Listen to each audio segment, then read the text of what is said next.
Well, good afternoon. Thanks for tuning in to NBC News Daily. I'm Randy Stone with your Midday Ark-La-Miss update. Some community news. Ouachita Parish Library's Carver McDonald branch is hosting a New Year's Tea Party featuring local author Joy Norman. On Saturday, January the 20th, it's 11 a.m. to noon. The library will host that party and will feature Joy. The event will take place at 2941 Renwick Street in Monroe. For more information, call the number on your screen. The town of Farmerville is ready to let the good times roll with the 17th annual Crew of Darbon Mardi Gras Parade. Parade will take place on Saturday, 6:30 p.m. Lineup starts at 5:30 on West Boundary Street. All are invited to ride in the parade. The entry is free.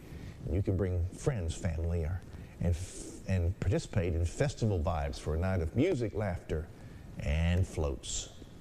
Moving to the state capitol, tensions were high as debate over the new congressional map headed up over new changes. Capitol reporter Shannon Heck gives us a look inside where those district lines are being shifted.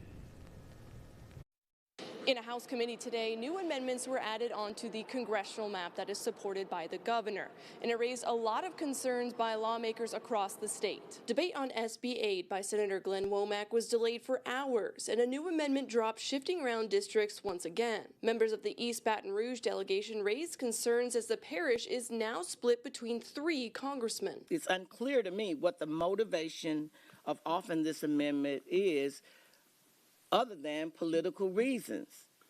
It certainly doesn't help us in Baton Rouge. Democrats wanted to know how the new majority-minority districts would perform for minority candidates, but that information was not available in committee. Womack says that his main focus in drawing the map was to protect Congresswoman Julia Letlow, Congressman Steve Scalise, and Speaker Mike Johnson, while maintaining the court order to draw a second majority-minority district. While this is a different map than the plaintiffs'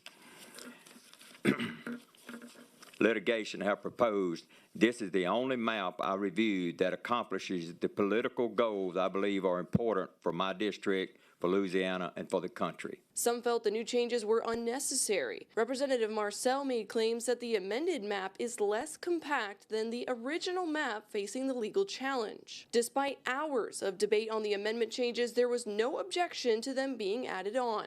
This bill now heads to the full House for more debate.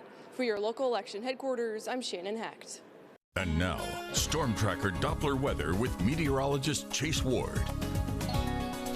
The skies will begin to clear as we go into this afternoon. Temperatures will be reaching into the lower 40s, but the winds are going to be picking up out of the north and northwest. Wind chills will be kind of holding out mid to lower 30s, so it's going to feel a lot cooler than the actual temperature itself.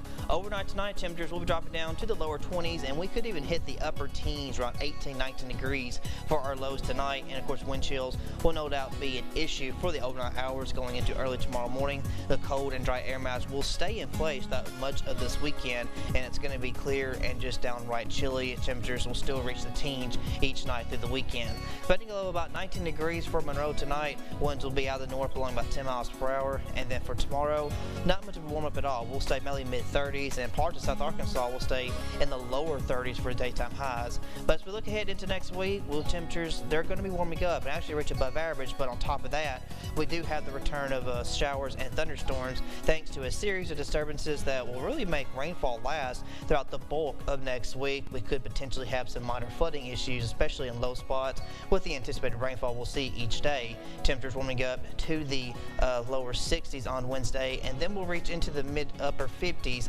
later on next week, and we'll see lows stay mainly in the lower 50s as well. But some places will be around that 60 mark, so continue to stay above average.